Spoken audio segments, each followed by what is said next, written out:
Good Good morning, evening. Thomas. Well, first lesson, make sure that you turn up on time to the seminar that you've organized. Sorry about that, Thomas. We agreed to meet about 10 minutes ago to get ready for this, but I had a bit of an accident this morning. So, Oh, okay. Nothing serious, I hope. nothing serious, no. So thank you very much for coming to give this seminar. I will um, let's just make sure that you can share your screen and start sharing your screen. Yeah. Yes. So let's hope it works. And I hope you can see it now. Very good. Yes, it's perfect. And I will make an introduction then. Um,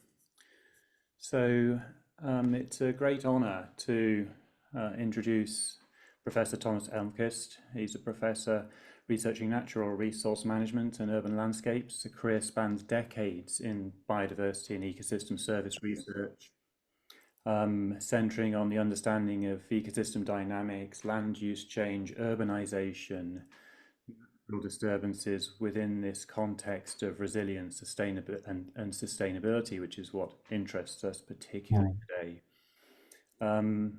His work is not only in research, though it's also very much at the science policy interface, particularly within global and European frameworks, bringing insights from rapidly changing landscapes of the Anthropocene to support adaptive and resilient solutions.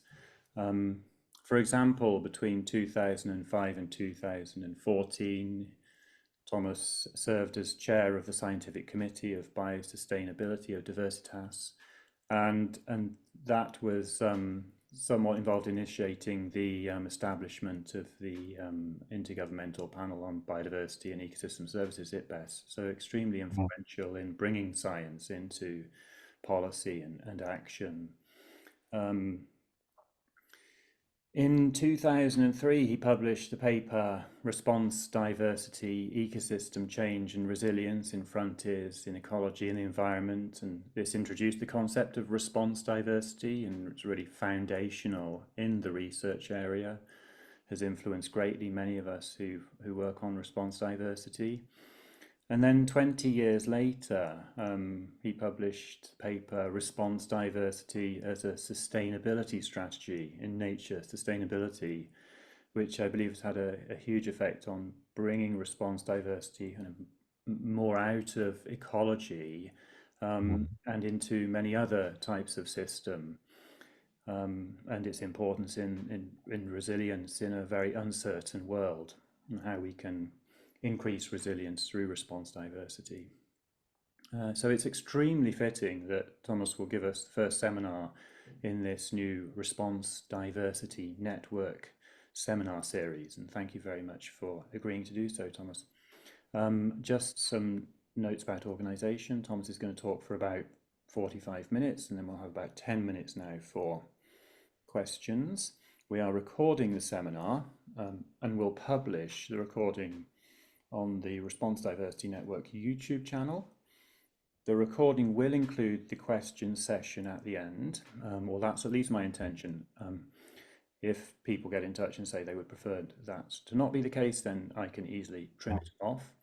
And what I suggest with the questions is if you have a question at the end, please feel free to put the question in writing into the chat, or raise a hand and ask it in either of those two ways. If you do put the question in the chat, please write your name and affiliation, and you can do that as you go along through the seminar. All right, without further ado then, over to you, Thomas. Thank you very much.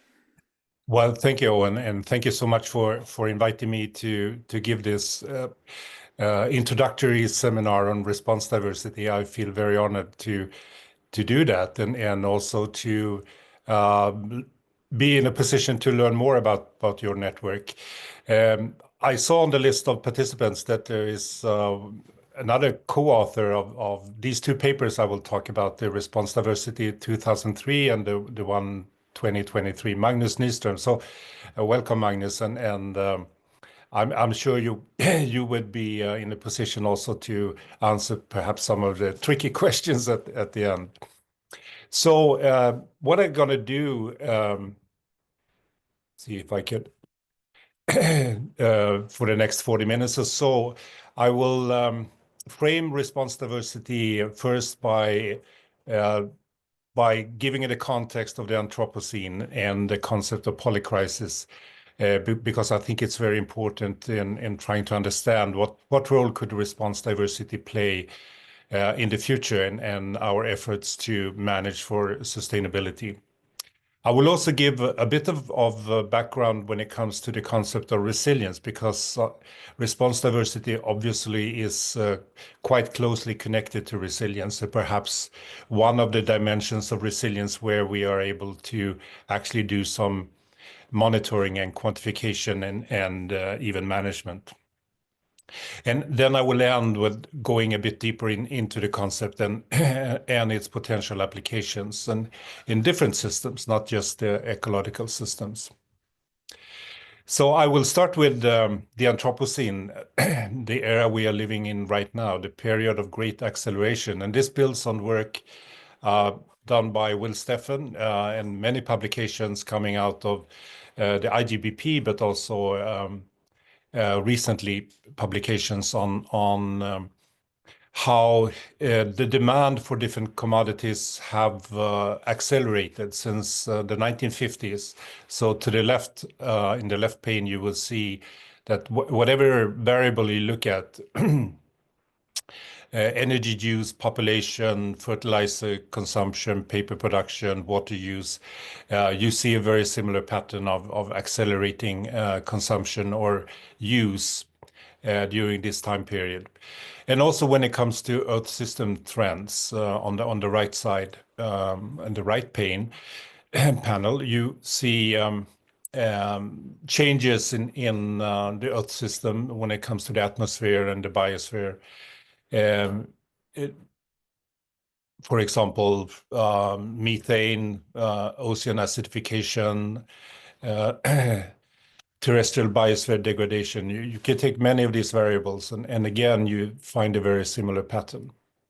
So this is one way of describing the Anthropocene, that we are entering into an era where we perhaps will encounter new types of feedbacks and new types of dynamics, and many of which we have to learn more about, and we don't have a really good understanding of. But there are also other aspects of the Anthropocene, and I want to emphasize one, and that is a world with decreasing modularity and increased connectivity.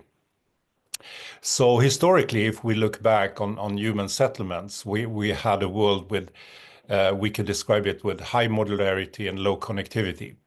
So these would be the rather isolated villages or towns with a relatively high connectivity locally, but low connectivity on a larger spatial scale. Then we have moved towards the right, where we now live in a world with low modularity and high connectivity. So we are highly connected globally, and perhaps in some instances poorly connected locally. And many argue that this world with high connectivity and low modularity introduces new sets of vulnerabilities and which we have to deal with.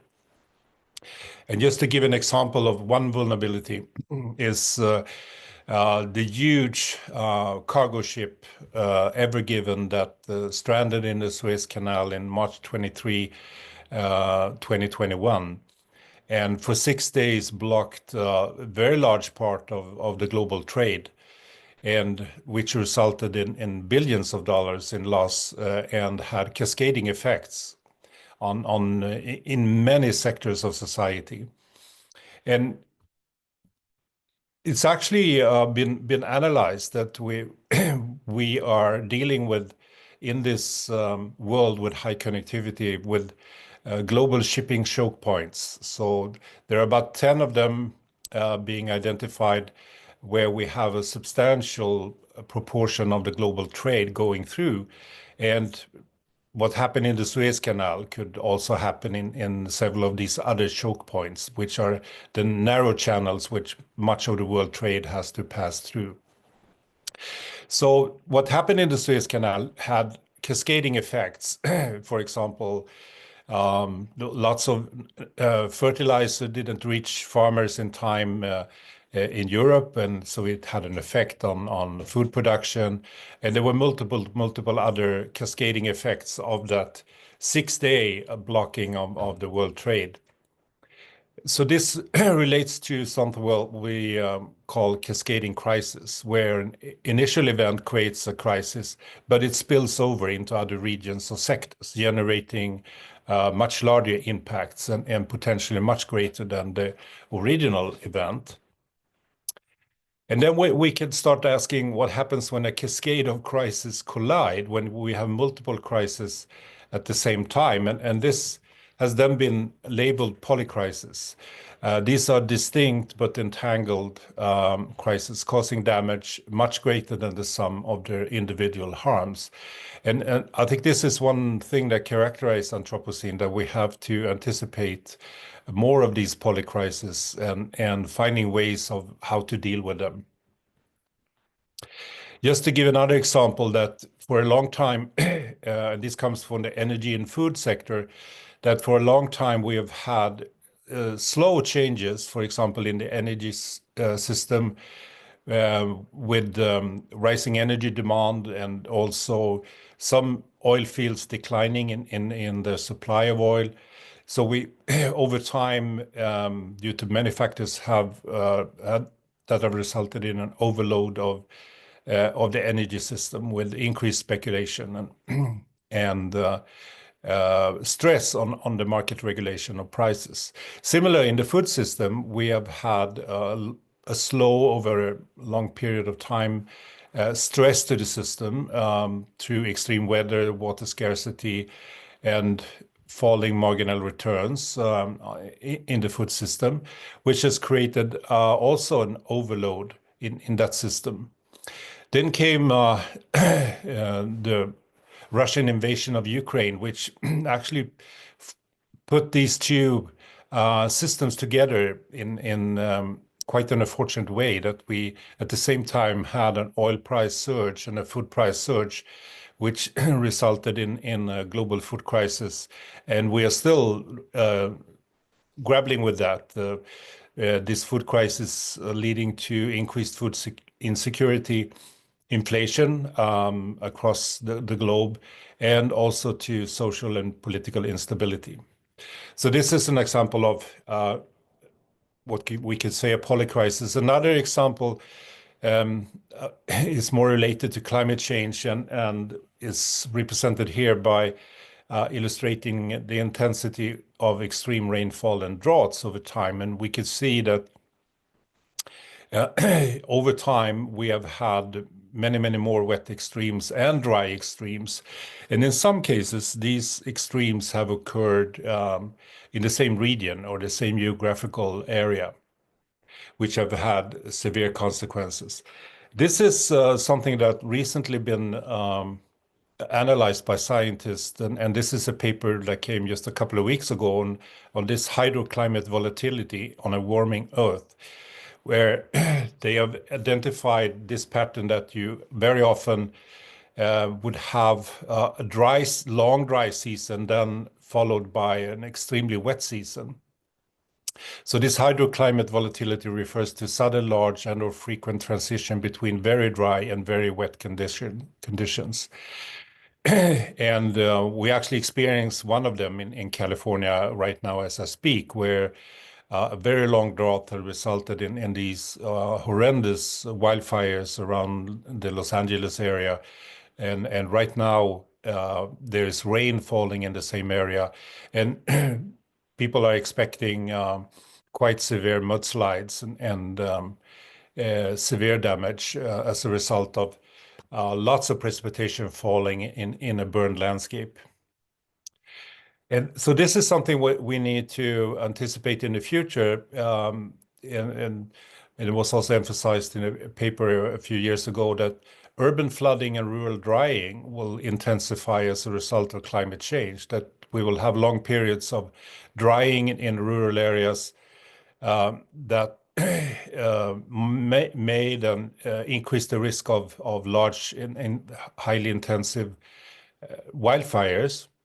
And after that, the risk of very high precipitation and the water going through a barren landscape with very low water holding capacity, and resulting then in rather severe urban flooding. And one example of that happened in Greece in the summer of 2023, where a long period of drought resulted in huge, intense wildfires. And just after the wildfires were put out, there was an extreme peak in precipitation, which caused much severe flooding than otherwise would have been expected. So that's an example of a polycrisis causing damage much greater than the sum of their individual harms. So how to deal with polycrisis? Well, people have turned to the concept of resilience to see if we could find answers or find guidance of how to manage and deal with a future with polycrisis appearing. So just first start with a definition of resilience, and this is the one Magnus Nyström will be very familiar with, and the one we have developed and use at the Stockholm Resilience Center. So resilience is the capacity of a system to absorb disturbance, reorganize, maintain essentially the same functions and feedbacks over time, and continue to develop along a particular development trajectory. This also means that resilience is not a property of a location, it's a property of a system. And I think this is really important because quite often resilience has been used perhaps in a more normative sense and also related to locations. So you're talking about resilience of a particular city or resilience of a particular geographical area.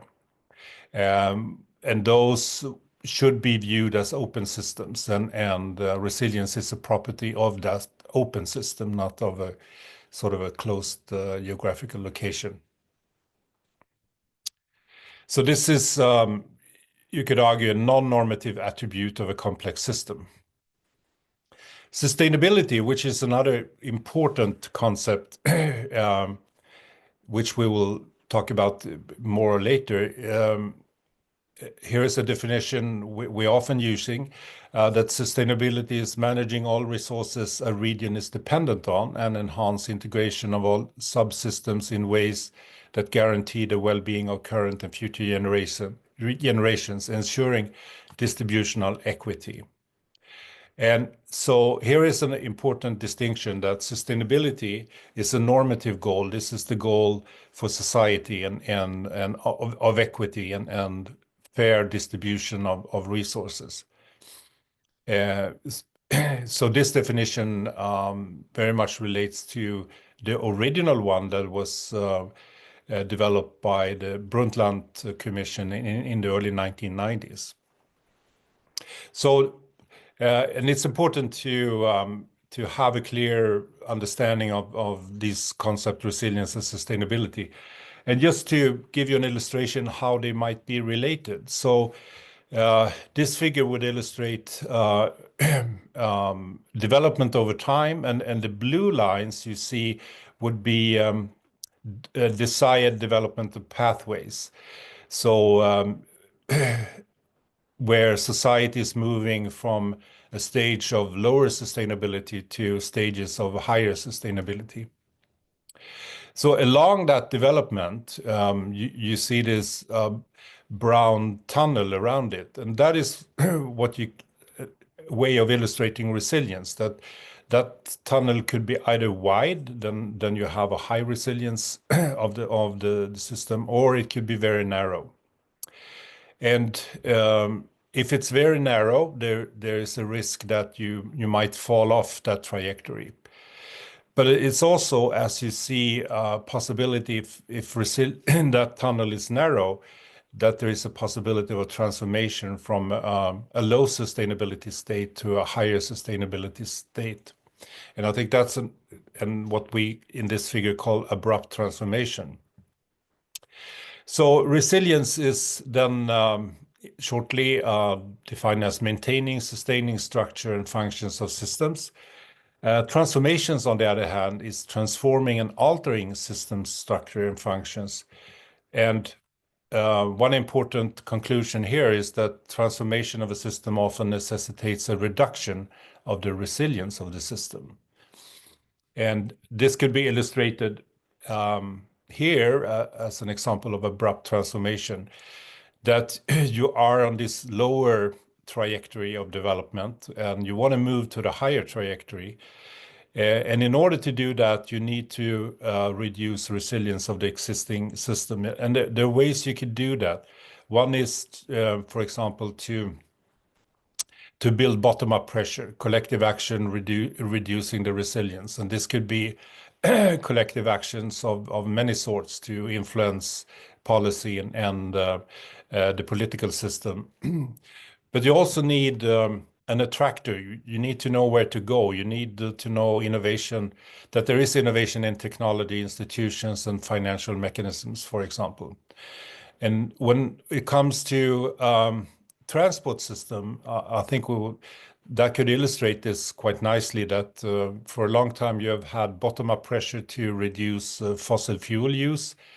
And now we also have an attractor. We have the technology in place. There are institutions and financial mechanisms.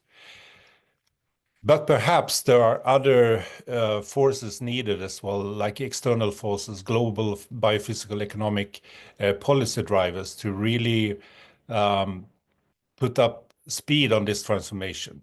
And I'm sure we all agree that we live in a very volatile world with lots of external forces affecting our social economic system.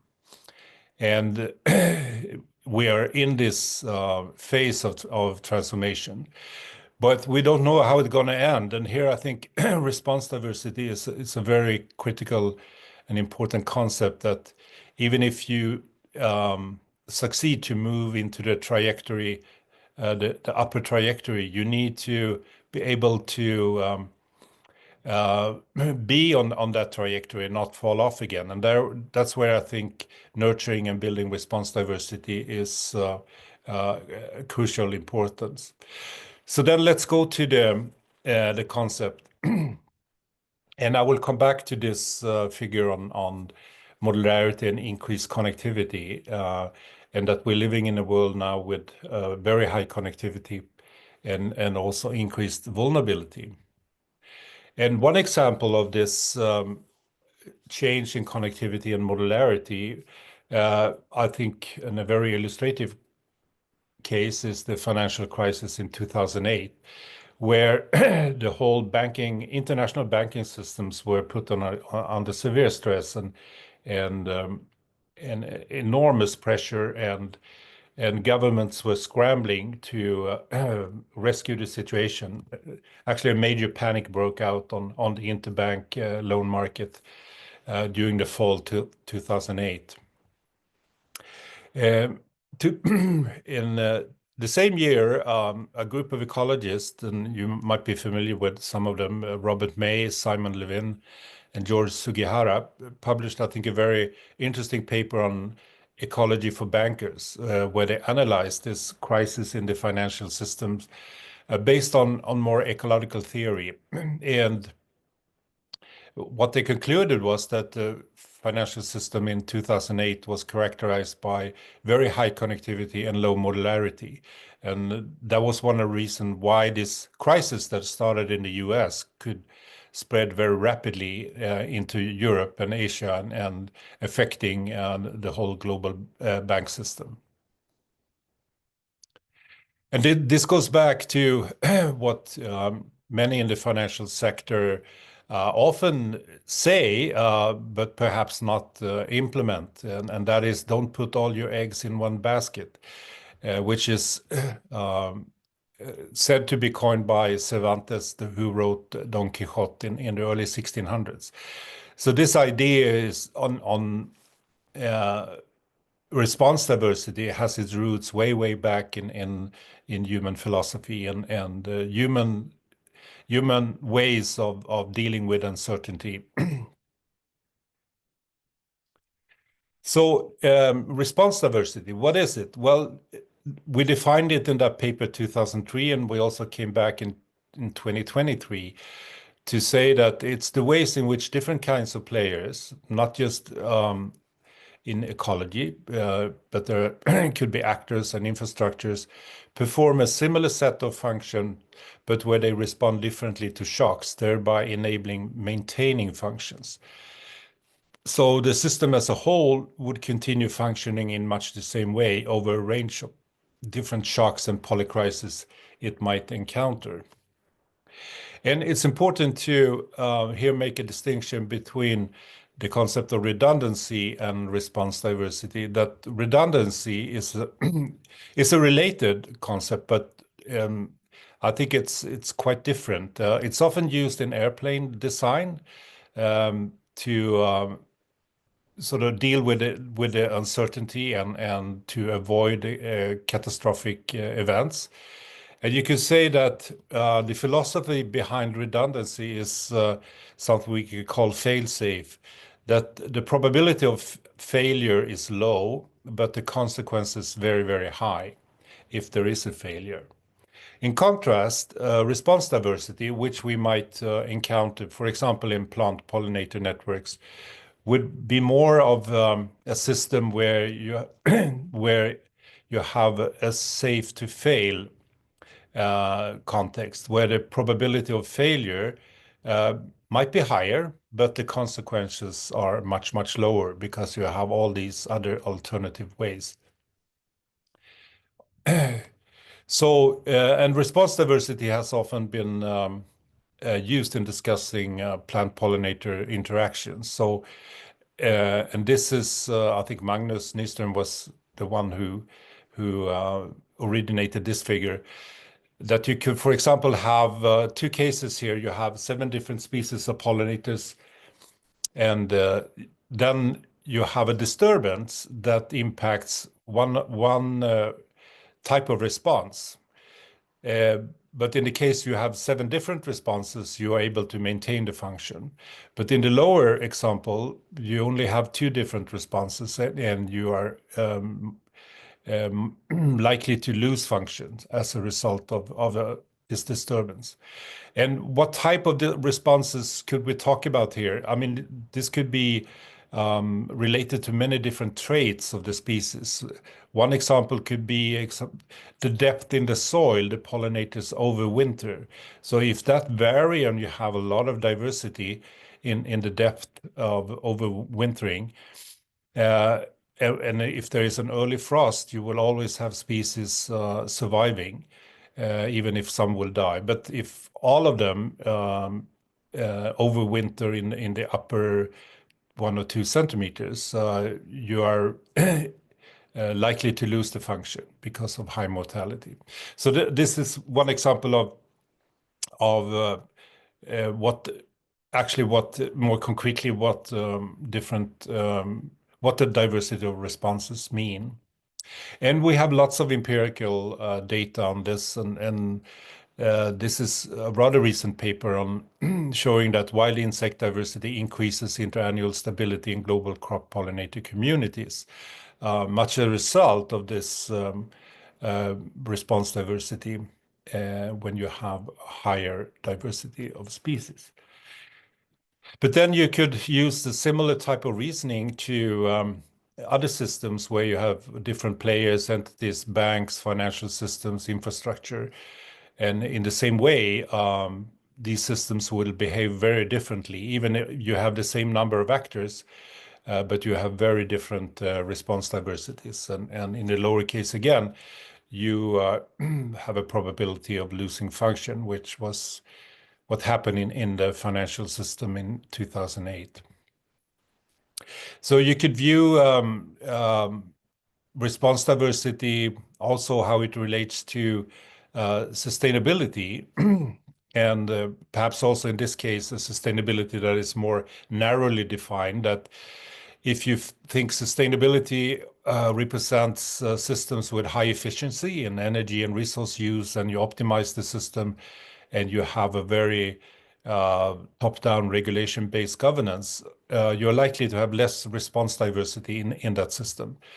You're more likely to have response diversity if you intentionally design diversity, redundancy, and connectivity into your system, are much aware of cross-scale interactions in the system, and more of a polycentric and collaborative governance. And here's the figure. I also think Magnus was the originator, that the need for response diversity in policy and management increases when we have an increase in frequency and intensity of shocks. So when the intensity and frequency is relatively low to the left in the figure, we might deal with that with just the coping capacity. It's like having a saving on a bank, and when you're hit by your house burned down, you could use your saving to build it again. However, if the fire occurs every 10 years or every 20 years, this is no longer feasible, and then you have to adapt by, for example, building a more fire-resistant house, or move to some other area. Then with increasing frequency, you might not even those options be available. You have to maybe transform into something completely different. And that's where response diversity also will have a much more important role to play. So to sum up a little bit here, what is important when you deal with response diversity and try to manage response diversity? First, keep modularity and manage connectivity. And response diversity, particularly important for transformative processes. Overlapping governance is important. And also important to keep in mind that maintaining building response diversity entails social and financial costs. So like having redundancy in the system is often viewed as non-efficient, and you increase efficiency by reducing redundancy, but at the same time you might also then reduce response diversity. So in order to maintain it and building it, you have to allocate financial resources, and there are also social costs which we need to be aware of.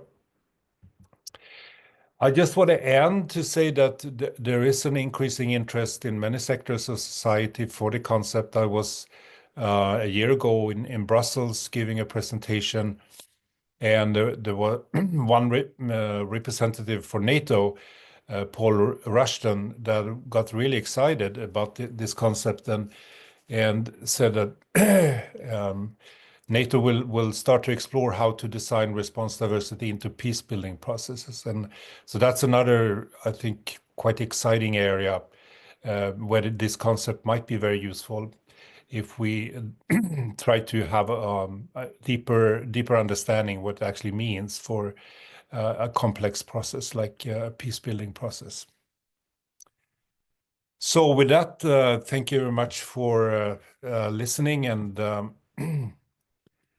I'm happy to answer any questions you might have. And if Magnus is awake, I hope you could pitch in as well. Thank you very much, Thomas. I really enjoyed that, and it's really clarified some, I guess, slight misunderstandings I had about the concept, and clarified about redundancy and how it differs from response diversity. So yes, thank you so much. I'll kick off the questions if that's okay with everybody. I was listening in on the Brussels, I think the Brussels meeting, I think you were referring to, and maybe I even said something, but Yeah, you did. there was this, it was the same thing, this comment about that you've made also, which is response diversity entails social and financial cost.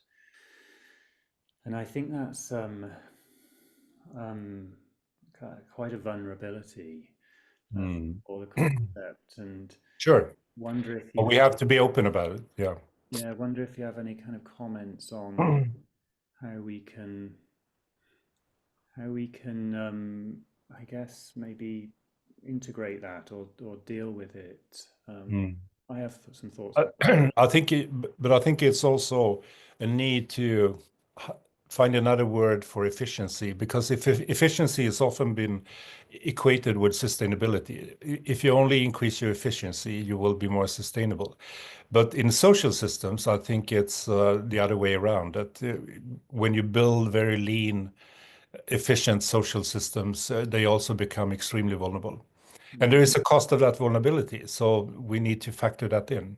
that's what I was thinking. Is this a timescale issue? So that if we can build very efficient, optimized systems when we think when we say that, I think we're thinking about relatively short time scales Mm. without large disturbances happening. But if we then factor in the costs of those vulnerabilities you're talking about, then I'm guessing the systems actually become less efficient. Yes, yes, exactly. And like in that figure where you're moving from the situation where coping is enough or sufficient to Right. where you have to adapt or even transform. And now we're perhaps moving into that area where climate change forces to transform. And that's where this cost of vulnerability really become Yeah. apparent. The other question I had was, could you please say something about this overlap in governance? I'm not so familiar with that. Well, that's also related to the efficiency that um, when we organize society, we try to reduce overlap because we think it's more efficient that way. But when you have live in a world with much uncertainty and unexpected things happen, it helps to have overlapping governance. So in if one sector of society is not functioning at the moment, another could take over. So that's why it's related to response diversity. Yeah. Questions from the audience, please raise a hand or just open your video and microphone and ask. Any questions from the audience, please? Magnus, maybe you have a comment here. You are Mr. Response Diversity. Yeah, well, I, I didn't expect to appear on a screen, to be honest with you. I'm shooting off to work, so excuse me for my appearance.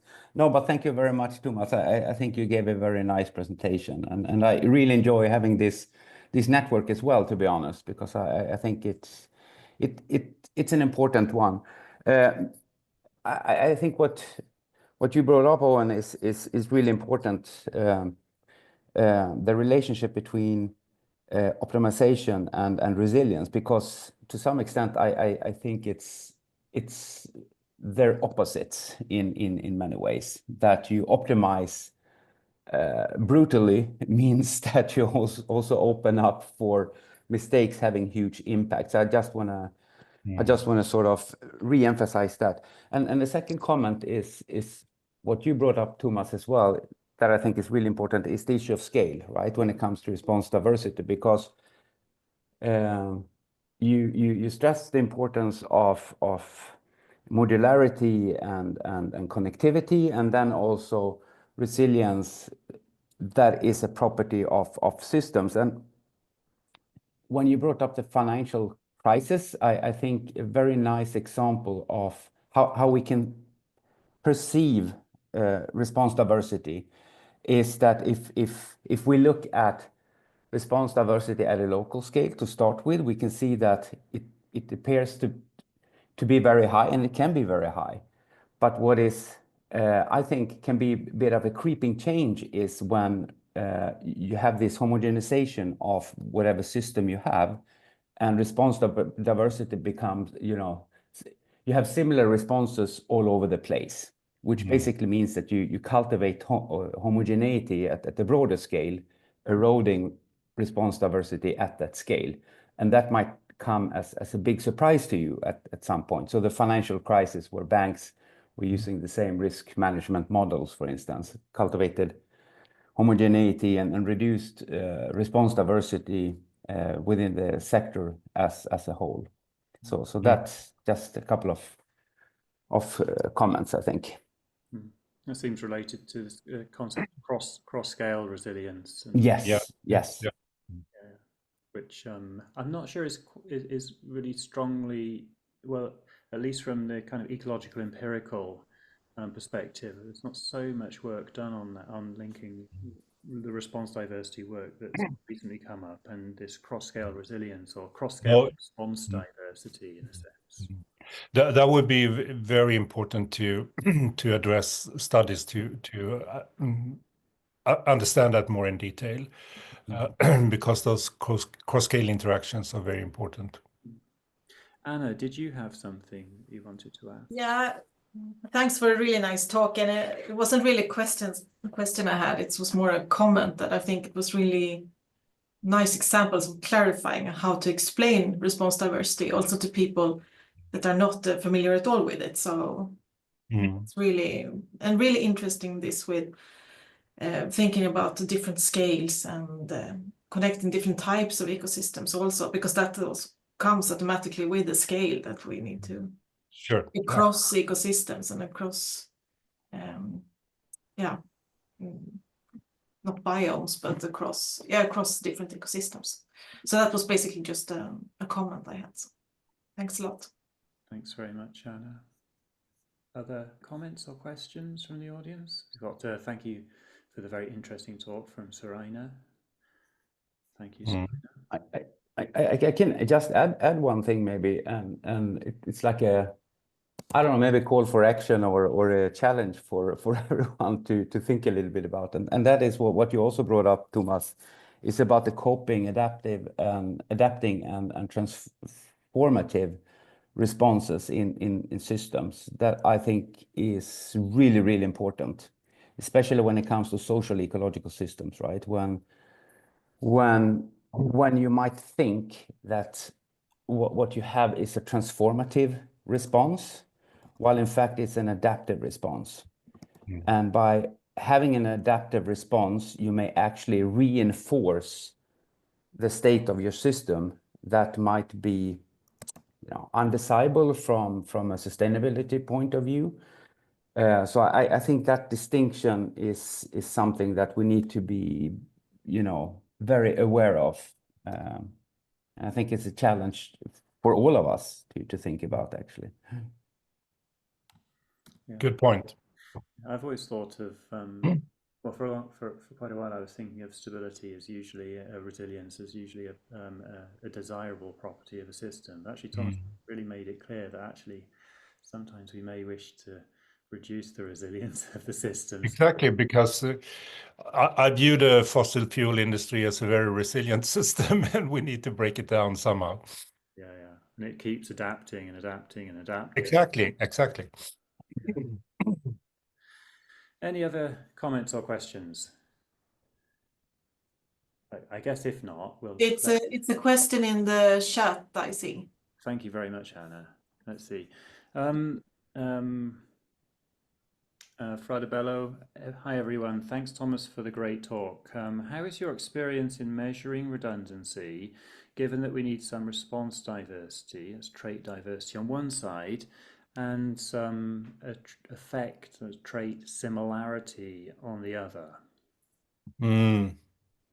Yeah, well, that's another field where we need much more deeper studies and understanding to come up with what would be the sort of usable or feasible quantification of response diversity, given different systems, of course, and whether you are dealing with a very complex social ecological system as opposed to a local ecological system, for example.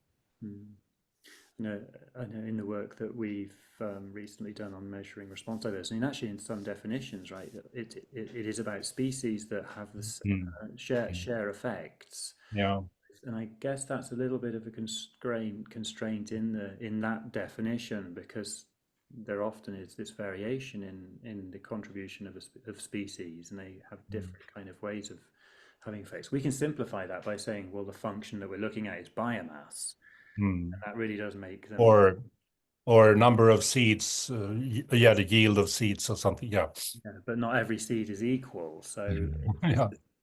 side No. of complexity, we haven't really No. got. No, that's an important area for research. And important there, I guess, is also that could also differ between if a species is in one system, in one setting, with a certain species around it, then it has a better or worse function if we define it like that. And in another setting, it will have another function. Can I ask a question? Yes, is that Shin? Yes. Thanks for your talk. So on your slide somewhere, I think you mentioned that we have to manage the connectivity for a better world or something. And do you have any thought about how should we manage connectivity? Do you think there's an optimal level of connectivity? Because I'm asking this because I'm an ecologist, and in community ecology, there's an intermediate optimal level of dispersal where in a meta community model, there's an optimal value of dispersal, where we have maximum alpha diversity. So do you have any thoughts about that? Well, theoretically, if you analyze these two variables, modularity and connectivity, you often come up with at some intermediate modularity and connectivity, you have a lower vulnerability to disturbances and shocks. So when you have low connectivity and high modularity, you might be very vulnerable to some types of events. And also when you have very high connectivity and even being overconnected, you are also vulnerable. But some way intermediate, you tend to reduce that vulnerability. I wouldn't call it optimum because it would be quite fluid and different, but some maybe intermediate is vague enough to. Then how could we reduce connectivity in the real world, especially in social systems? Because the world is I think what you see now is a process of reducing connectivity in trade. You have calls for much more national or regional investment in manufacturing. So I see. like in Europe, there is this awareness of dependence on China, for example, and the vulnerability of that dependence. So I think you see that process of trying to move away from a situation with perhaps hyper or over connectivity to something with more intermediate connectivity. I see. Thank you. Good. Any other comments or questions, please? Good. Well, when there are no further, I would just like to thank Thomas once more. Really thought-provoking, I think very important, and very fitting as the first seminar series of the Response Diversity Network. Thank you very much for that contribution to kind of like the work of the network and our momentum, which we really want to keep going. This, as I said, is a seminar series. We're going to have seminars. We intend to have seminars on every Wednesday, last Wednesday of the month, so one per month. If you have suggestions of seminar speakers, then please get in touch with myself, and we'll be very happy to try and organise those seminars. So thank you very much. Thank you, Thomas. Thank you for the audience. And if you're at the beginning of your day, have a very good day. If you're at the end of your day, have a very nice evening. Thank you. And good. Yeah. Thank you, Owen, and thank the audience. It was very, very nice to meet you all and have this discussion. Thank you. Thank you, Thomas. Thanks a lot.